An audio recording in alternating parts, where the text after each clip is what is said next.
taking a new step in following Jesus.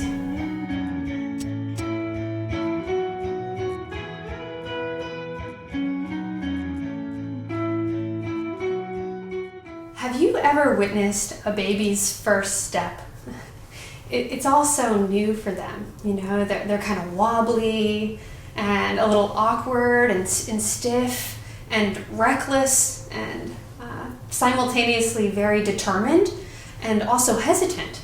And they look up and they smile when they see, the coaxing and the clapping and the extended hands of encouragement.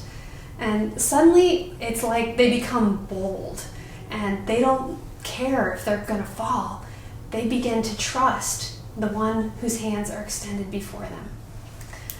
Blessed John Henry Newman wrote a poem called Lead, Kindly Light. And in it he said to God, I don't ask to see the distant scene. One step enough for me. And when I think about taking a new step, I love the word new. It reminds me of the Lord's words in the prophet Isaiah when he says, see, I'm doing something new. Do you not perceive it? In the wilderness, I make a way. And then again in the book of Revelation, he says, behold, I make all things new. And Lent is a time to really experience the newness that the Lord wants us to receive. He so desires to be with us, and he so loves us that he is willing to remove every burden and obstacle that keep us from him if we're willing to be led, if we're willing to follow. I remember when the Lord asked me to take a new step in faith toward him.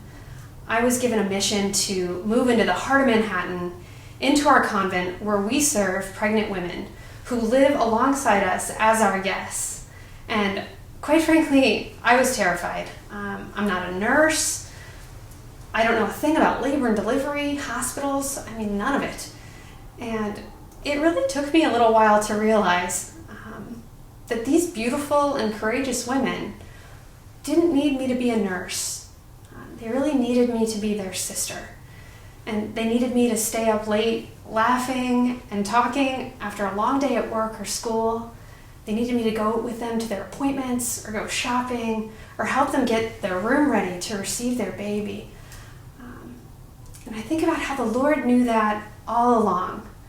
See, Jesus asks for more because he knows that we have more to give. And he actually knows that in giving myself, I find myself. And he wants to remove all of those fears that hold me back from making a gift of myself. And he also wants to cast out the lies that really discourage me from taking that risk of giving myself to others and sharing who I am with them. He wants our freedom, and Jesus loves you, and he knows you, and he's calling you, and he bids you to follow him. And so this Lent, what new step do you want to take in following Jesus? Make a comment and join the conversation below.